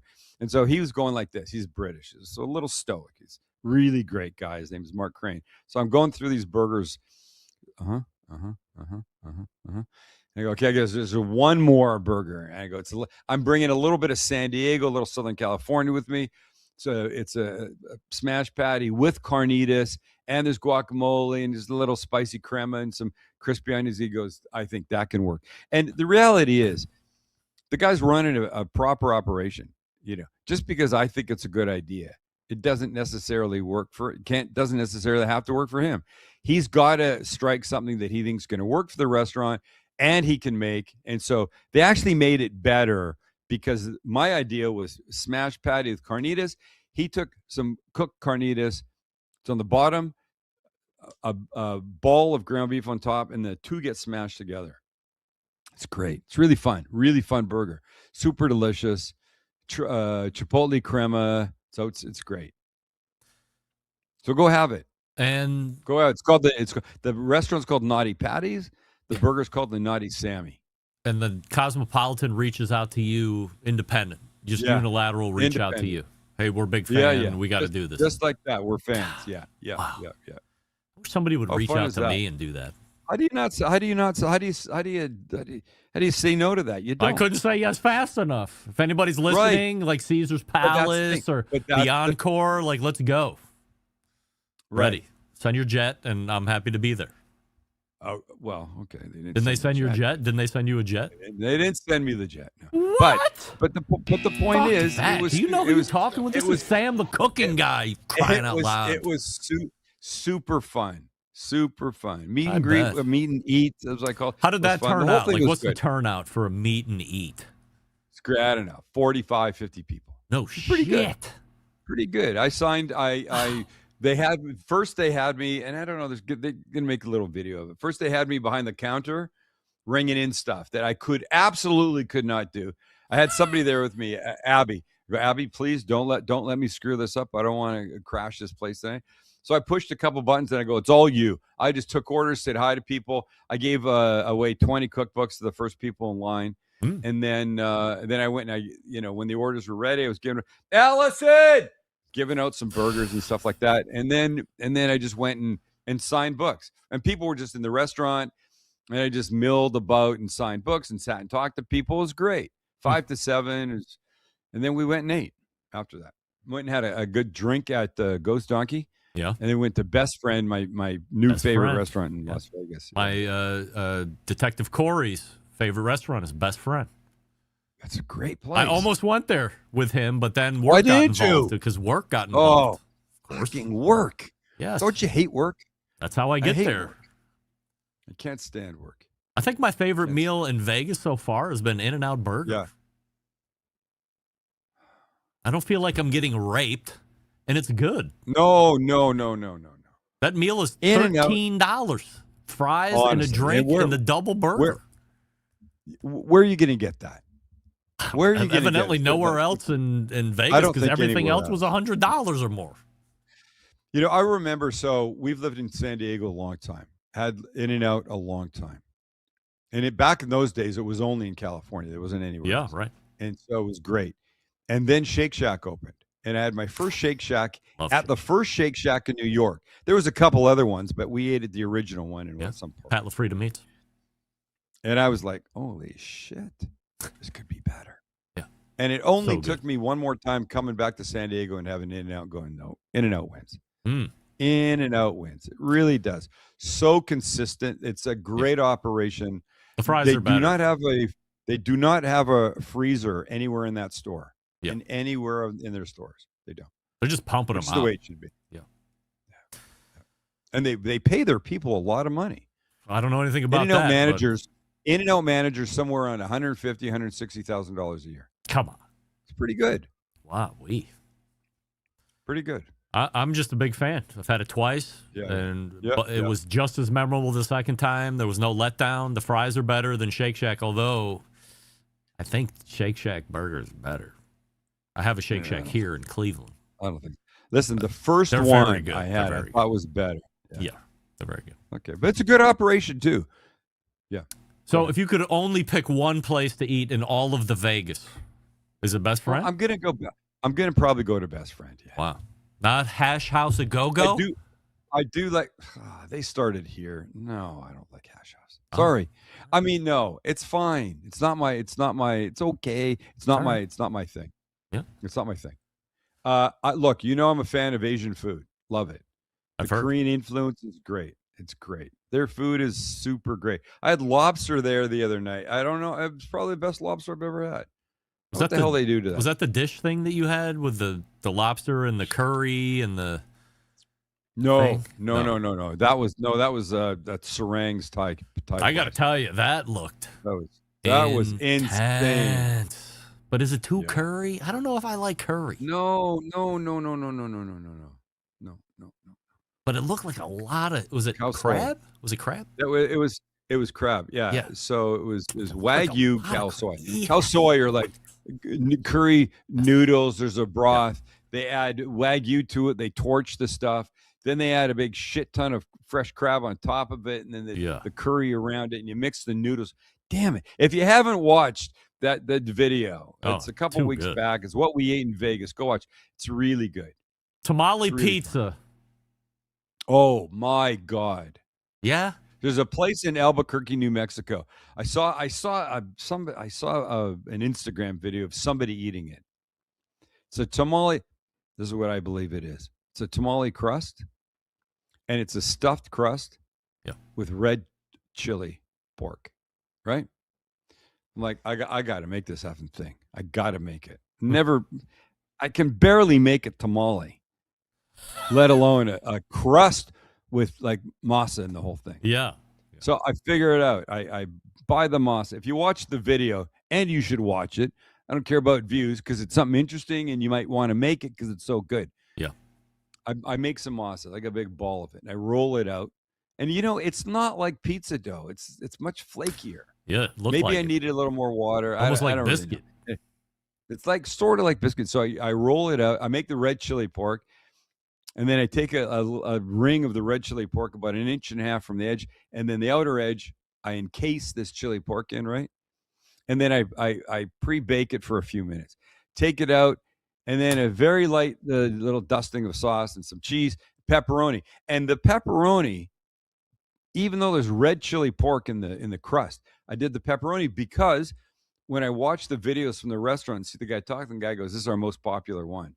This tamale crust, red chili pork stuffed, but pepperoni on top." So that's the one I made. I made the number one. Made it. It's a little bit of a pain in the ass. Figured it out. Got it made. One of the best pizzas I made. The crust was so delicious. And I wrote the guy and I said, I just want to thank, I DM'd him on their Instagram. Yeah. Just want to thank you for the inspiration. It was fantastic. If you want to see how we did, judge me. Here it is. Guy wrote back and he goes, "Oh my God, I'm so honored you did that. Thank you so much. But I got to tell you, the only part of our pizza that's the tamale is the crust stuffed part. Yeah. The rest of the base is regular pizza dough." He goes, "I never thought about doing that." I go, "I never thought about doing it your way." Wow. So we had a little bit of a, Instagram DM love affair for a couple of minutes. It was great. Yeah. Super nice people. If I ever went to Albuquerque, I would go to Richie B's. Everybody, if you're in Albuquerque, go to Richie B's. I don't know how much longer they're going to have it. I think it's a special. Have you ever made anything you didn't like? Because it seems 100%. everything is the best thing ever on your videos. I don't know if I've ever heard you go, eh. I remember we did a pizza show a bunch of years ago when it was television. So this is going back a ways. Yeah. It was we called it Pizza Day. I was making 4 pizzas. I don't remember what any of them were, aside from the fact that there was 4 pizzas. Let me think about this. Yeah, there's four segments in a half-hour TV show, right? 3 commercial breaks for 1, 2, 3, 4. One of them I said the morning I woke up, I knew exactly what I was making. It was a couple hours away from the crew coming. What the fuck are you looking at? What do you got, the Jimmy legs or something? What is going on around you? Every 5 seconds you're looking. Look, I got all this stuff happening. What are you talking about? Well, give me a little of your attention. Be a proper You host. have Don't all look my at that attention. shit. I'm listening. What do you got to look at? What do you got to look at your screens for? I'm just looking at the time. More important than your guest. Do you do this with Jess Pryles? Yes. Do you do this with Malcom? Then they should be I yelling do it at with you. everybody. No, I'm running a Stop live it. show. More soap tonight. You doing heroin? You getting a little jumpy tonight? I can't never. tell what's going. You sure? Jumpy? You sure? I can't tell what's going on with you tonight. Anyway, I think I've been woke up that pretty morning, laid back. I woke up that morning on pizza day and I said, I fucked up. One of these got to be a pizza. Got to be a breakfast pizza. So I scrapped whatever the fourth one I was doing, and I turned it into a breakfast pizza. And I went, I'm going to make this. It's going to have like back bacon on it because I'm Canadian, and that'll be good. And then cheese and some little sauce, I don't know, whatever. And I added thyme. Thyme seemed like dry thyme seemed like a good thing to add. And then I love the idea of a runny yolk, so I cracked 3 or 4 eggs on it, put the whole thing in the oven. Thing came out of the oven. The yolks were like that. I don't know how they do it at a proper restaurant. Maybe they throw them on in the last 1 minute of cooking at 500 degrees. It's probably what they do. They certainly don't put them on the pizza when it goes in raw, the whole thing. No. Came out of the oven, sliced it. The yolk was as hard as nails. And I took one bite, and the time effed it up. The whole was a complete piece of shit. And I took one bite and threw it in the sink, and I said, listen, whatever you get from today's video, don't take away this shitty pizza. You should never make this. It was horrible. Wow. But other than that, I think people would expect me to be honest. We made 3 things today. I loved them all. And I'm sorry if I loved them all. I'm going to start hating a few things just to make you feel good. I just wondered. I get paid to ask the hard questions. Yes, you do. What am I making for dinner tomorrow night?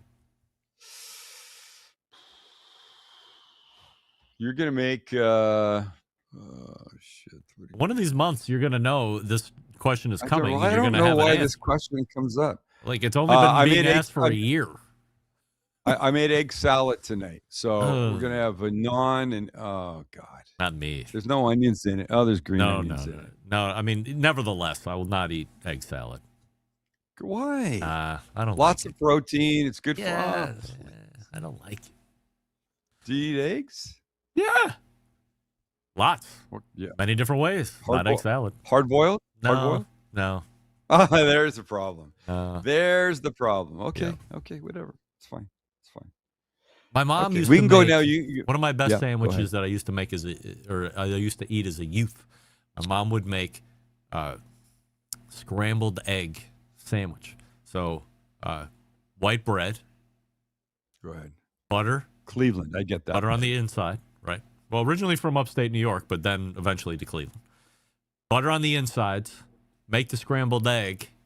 Bread Toasted? down. Bread down, untoasted. Egg on the butter insides. Cut it in the triangle. Eat. You ever had it? It's an egg scrambled egg sandwich. It's literally scrambled egg sandwich, untoasted, with butter on the bread on the inside. No. I'm telling you, don't toast it. Try not toasting it first and quit. You know, my mom's got limited days left on this earth. You don't need to insult her. Just say, oh, I would do this. I would just eat it the way it was supposed to be first, then toast. Let's give her a name. What's her name? Connie, of course. Connie. You've seen her, right? Hey, we shot today. We did a little tailgate thing. I made a leftover steak and caramelized onion. You hate that part. Crunch wrap. But here's the thing. We didn't do it on the flat top. I did it in a panini press. Yes. Let me tell you something. Game changer. Yeah. Super crispy on the outside. You get those badass lines and stuff. That's the way to do it. I will never make a crunch wrap any other way again. There they are. This is my mom and dad right here. Look at them. Yeah. What a nice couple. That's a great picture, by the way. Handsome. I know. We did it. Is that we had them in your house? Well, yeah, of course. Had them. We took them to Barbizon and had them take that picture. You can see my mom's getting ready to smack my dad again. Oh, she looks good. I love that. Yes. I really love like that. my dad's watch. That's where I got my affinity for watches. Like, Oh, not a lot of men are What's he wearing the rectangular watch. Cartier, of course. Yeah. And what's that tattoo on his arm? He was in the Navy. Navy thing? There Yeah. you go. Gotcha. That's right. Looks like a hey, Navy tattoo. Sam the Cooking Guy is here, and you can find him once per month right here in the first interview second in the second hour. In the meantime, you can go to thecookingguy.com for any and everything. 3.86 million YouTube subscribers. As Hey, of speaking February 1. of. Yes? Hey, has that turd paid up yet? Let me ask myself. Has that turd paid me yet? And it wasn't me. He was going to put the money to Breast cancer awareness. Organization. Yeah. What's say his name out loud?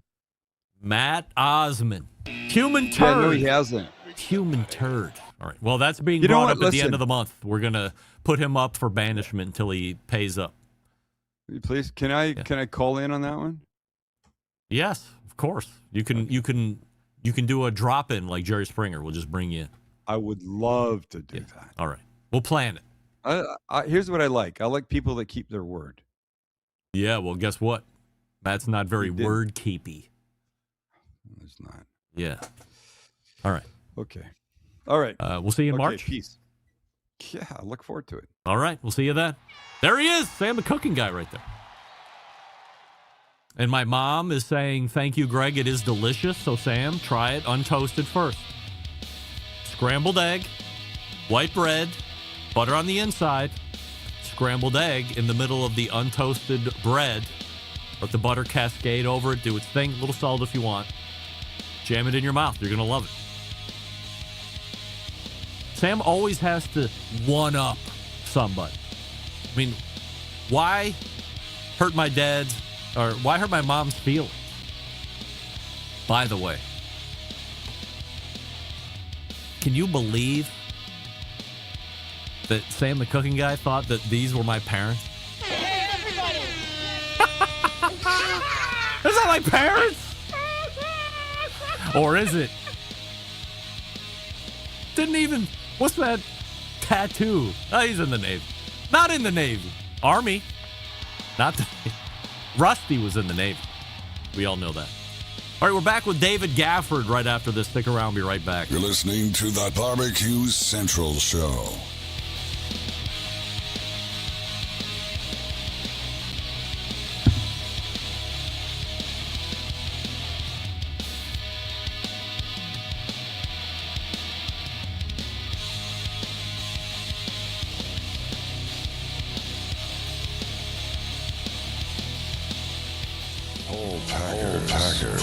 Full rack, legs and thighs, injecting butts. If you've never heard this before, you might think you found the best XXX show ever. Let's get back to the most homoerotic host out there today, Greg Rempe. And we welcome you back and thank Sam the Cooking Guy for joining us last segment. I don't know if you were as shocked as I was if we were able to stay on topic or off topic, but this is how it happens with Sam as we've come to know and love. Nevertheless, my last guest tonight, creating some of the most comprehensive barbecue and grilling reviews that can be found across the internet. You'll find them here on the show quarterly in 2026. We race the hotline. And welcome back our pal David Gafford from the Barbecue Lab. Hey, David. Great to see you. How you doing? I am doing well. Appreciate you joining us here in 2026. So apologies as we kind of lost track a little bit as the 2025 started to tail into a finish. But so happy you have decided to get back on the Barbecue Central show wagon here for quarterly visits in 2026, which I feel are most important. As I had told a number of people before, I think you're probably the best new get that the show has had because of not only the quality of your reviews, but the impartiality, if I've said that correctly, and the amount of work that you're actually doing. I think a lot of guys in your position doing a lot of surface bullshit, but they're not really digging into the quote-unquote meat and potatoes as you guys are. So was that a real important point as you started getting the Barbecue Lab rolling? Yeah, that was 100% what we were going after. Because, I mean, we really started it because I was trying to purchase a grill, and the grills that I was trying to purchase, I couldn't find anybody getting past the marketing hype and helping understand if this is really the thing that I want. I'm just a firm believer that if you buy what you're looking for and the gear that you buy actually does what you want it to do, you as a consumer are going to be really happy. So our goal here is just to be impartial and be able to help connect consumers with the right equipment so that everybody wins in the end, because their equipment is right for somebody. And so let's make sure that we're putting the right people with the right equipment. And then in the end, we have brand loyalty, we have happy consumers, we have people who are using it out in their backyards. It's a win for everybody. So that's really foundational for us. Last time you were on, we had a fairly in-depth discussion about outdoor kitchens and building them and associated costs. It really threw open my eyes in a almost getting a concussion type of way, where I thought $10,000 to $12,000 was an extreme amount of money. You're throwing out six figures, and then talking to a number of people after a month or two of that segment, more people backing your pricing up than certainly my pricing. One of the things I wanted to follow up on was we had talked quite a bit about modular kitchens. Gorilla had something modular. Charbroil, which to their best efforts seemed disinterested in promoting, also had modular kitchen offerings. You were doing one for your church at the time, or at least getting it started. Where are we at a handful of months later with modular kitchen for the church? So we built that Grilla outdoor kitchen, and we've used it probably, I think, 6 or 7 times to feed 300 to 400 people. And that kitchen only has 4 grills built in. So we have that Silverback XL, which is their big pellet grill. We have 2 of the griddle and grill combos. I believe they're called the Primate. And then we have that charcoal grill called the Kong, which is basically like an egg XL kind of size. And I got to say, feeding 300 to 400 people on just that equipment is difficult, but we were able to make it happen. So it's serving its job well. And the nice thing is I've got a group of guys from church that help out, because I can't run 4 grills at the same time and have any kind of quality control, but it works out great. So I've been really pleased with it. And certainly way more cost effective than doing some of the more traditional ways of getting an outdoor kitchen going. Yeah, and to some degree, really more accessible than building an indoor kitchen, because the church was looking at, do we have to actually run ventilation? What's the price of equipment inside? We're looking at combi ovens and all kinds of things that are, they're 8 to 15,000 per item for commercial kitchen use. And we're talking about, we did this entire Grilla kitchen for, I think it was less than 20,000. I think it was 18,000 is what we built it in. And I can't remember how many pieces exactly, but I think there's at least 9 or 10 pieces in that. Some are, sinks and fridges and things like that, but it's 9 or 10 pieces for less than the price of really 1 or 2 commercial kitchen pieces. So just from a cost analysis, it was way more effective to put in an outdoor kitchen than try to do something inside. Was there any permitting that was required for the outdoor portion? Because I feel like if you're doing it indoors, you're using the word commercial quite a bit. And church is, not a private residence. There's probably permitting that's required there. Yeah, there's a lot of permitting that has to happen inside, and a lot of hoops you have to jump through, because like we're sitting here in our new lab that we have here for the barbecue lab. This is our new location, and we were looking to put a commercial kitchen in this lab, and to do that, just the ventilation alone was going to be $35,000 to $40,000 just to ventilate in the commercial kitchen. So we, for some reason, decided not to do that. 35,000 good reasons, I would imagine, perhaps approaching 40,000 good reasons. Yes. So let me follow up on that. I don't know if I was aware that you were building a new separate situation outside of what you were doing at home. And one thing I've noticed over, let's say, 12 months, maybe 16 months, maybe getting on 2 years, is a lot of the big names, the most respected names in the industry that are doing reviews, that are doing recipes, that are trying to make a living in the live fire industry doing what you're doing, or in the cooking space, are building separate, let's call them studios, for lack of a better term, or maybe that's the perfect term, giving you a separate space outside of home. You're able to outfit it however you need it specifically. Do you feel that this is a I don't want to say trend, but this is something that is almost becoming a table stakes type of situation if you're really going to make a footprint in this? Or what was the motivation, I guess, for you specifically on getting something like this going? For for us, it's been 7 years since we started the barbecue lab, and we kept finding that so often we would be at home and we'd have to set up lighting, we'd have to set up cameras, we would set things up, and then and then life just happens. We have 2 kids, we have neighbors, we lived in the suburbs, and I can't tell you how many times a shot was completely ruined or a cook was completely ruined by someone having their lawn serviced or having a pool party or having the weed. They wanted to go out and weed whip their metal fence. Weed whipping a metal fence. I don't know why, but every time we turn on the camera, someone was taking a weed whip to a metal fence, and it would just drive us nuts because the audio was unusable. So we got to the point where we said, if we're going to do this, we need to be able to go to a place where the lighting is set up. We know that it's already right. We know that the angles for the cameras are already set. We can control the temperature because we live in the Midwest. Right now, we've had nothing but snow for 2 weeks. So it's really difficult to be able to shoot outside in your backyard when it's -10 wind chill and the wind's whipping through at 30 miles an hour. So it's just really almost a necessity if you want to continuously create great content to be able to have a place where you can control the environment. So that was a really big plus for us. How cool do your kids think that you and your wife are? I mean, there are times where they think we're cool. There are also times where they think we're incredibly lame because we may be YouTubers or we may have a YouTube channel, but we talk about outdoor cooking and grilling. It's not nearly as cool as video games or Minecraft or Fortnite or all the things that we could be doing. And they wonder why we would choose outdoor cooking instead of those things. So they'll figure that out in about 10 or 15 years. They have any interest in potentially taking over the empire at some point?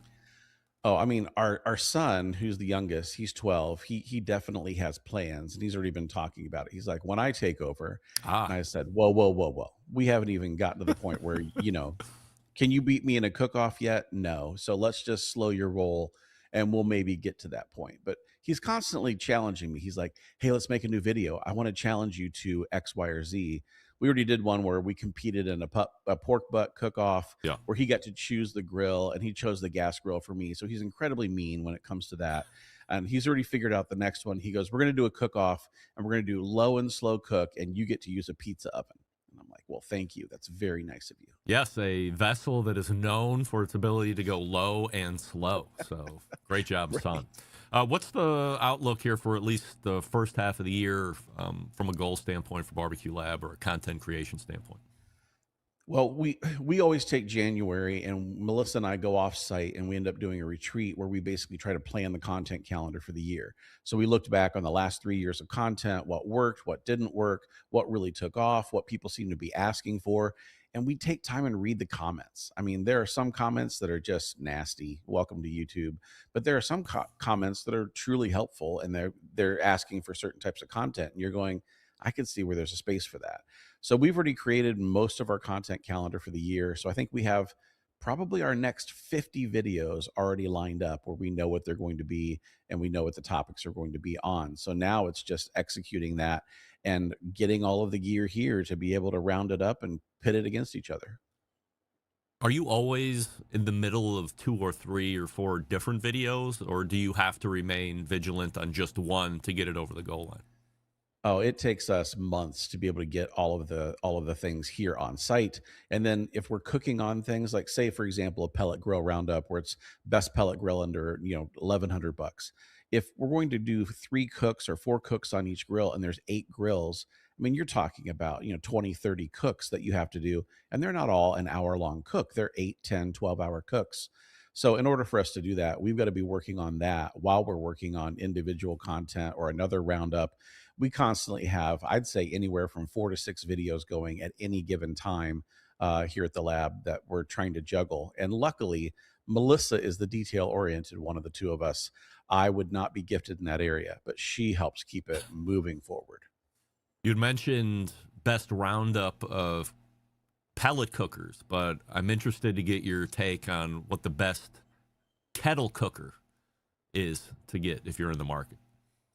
I mean, there's a lot of kettle grills out there. I mean, you've seen the standards for years. I mean, you have the Weber, you've got the slow and sear. There's some things that are kind of working around those. And I think when you think kettles, you think relatively low end. You think it's going to be, somewhere between 300 and 500 bucks maybe.